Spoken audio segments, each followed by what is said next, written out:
જય માતાજી દોસ્તો. તો ચલો આજે સન્ડે અને મહેમાન આવવાના છે અને કંઈક રેસીપી નાખવાનું મેં કીધું હતું કે વીકમાં 2 વાર રેસીપી હું નાખીશ કારણ કે જીમે ચાલુ થઈ છે ને રોજે રેસીપી બનાવીને પછી એટલે આજે બનાવું છું ફાડા લાપસી અને ગોટા પકોડા. તો ચલો આ છે દેશી ઘી,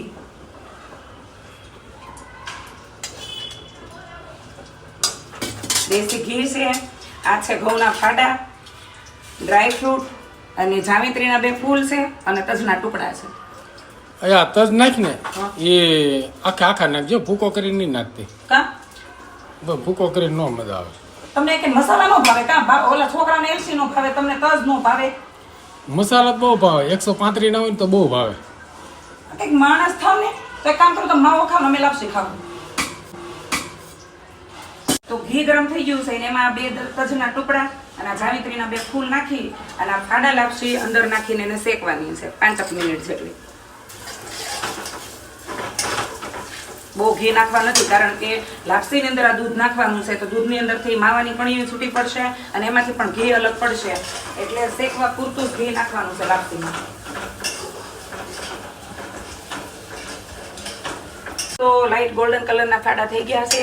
હવે આની અંદર આપણે નાખવાનું છે દૂધ. આ ગોલ્ડ દૂધ મેં લીધું છે, ફેટવાળું દૂધ લેવાનું છે, બરાબર? એટલે મસ્ત મીઠી થશે.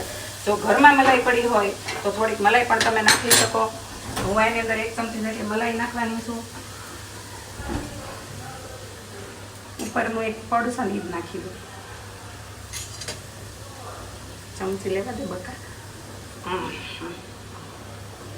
આનાથી શું થાય ખબર? માવાની કણી પડશે અને બહુ મસ્ત ટેસ્ટી લાપસી બનશે. હવે આની અંદર ખાંડ નાખી અને હાવ ધીમા તાપે 1/2 થી 1/4 કલાક જેટલી ધીમા તાપે બફાવા દેવાની છે. અવારનવાર હલાવતી રહેવાની છે એટલે નીચે ચોટે નહીં કારણ કે આમાં દૂધ અને મલાઈ 2 નાખ્યું છે એટલા માટે. તો દર 5 મિનિટે આને હલાવતું રહેવાનું છે પણ 1 કલાક જેટલો ટાઈમ લાગશે ફાડા બફાતા. ધીમા તાપે બાફવાની છે એટલા માટે. તો ચલો હવે હું કરું ગોટાની તૈયારી. બધું દૂધ અને પાણી બળી ગયું છે અને ઘી છૂટું પડવા માંડ્યું છે. મસ્ત ફાડા બફાઈ ગયા છે. હમણાં ઘી છૂટું પડે એટલે ડ્રાયફ્રૂટ નાખી અને આપણે આ સુરતી લાપસી તૈયાર. ફાડા લાપસી. આને પેલા સુરતી લાપસી કહેતા કારણ કે સુરતમાં મને લાગે સુરતી પટેલ હતા ને એ બનાવતા છે પેલા. કેમ લાગે? આપણામાં તો પછી વ્યાપી છે. દૂધના લીધે માવાની કણી પડી છે અને મસ્ત લચકો થઈ છે. હમણાં ઘી છૂટું પડે એટલે તો બની ગઈ છે લાપસી.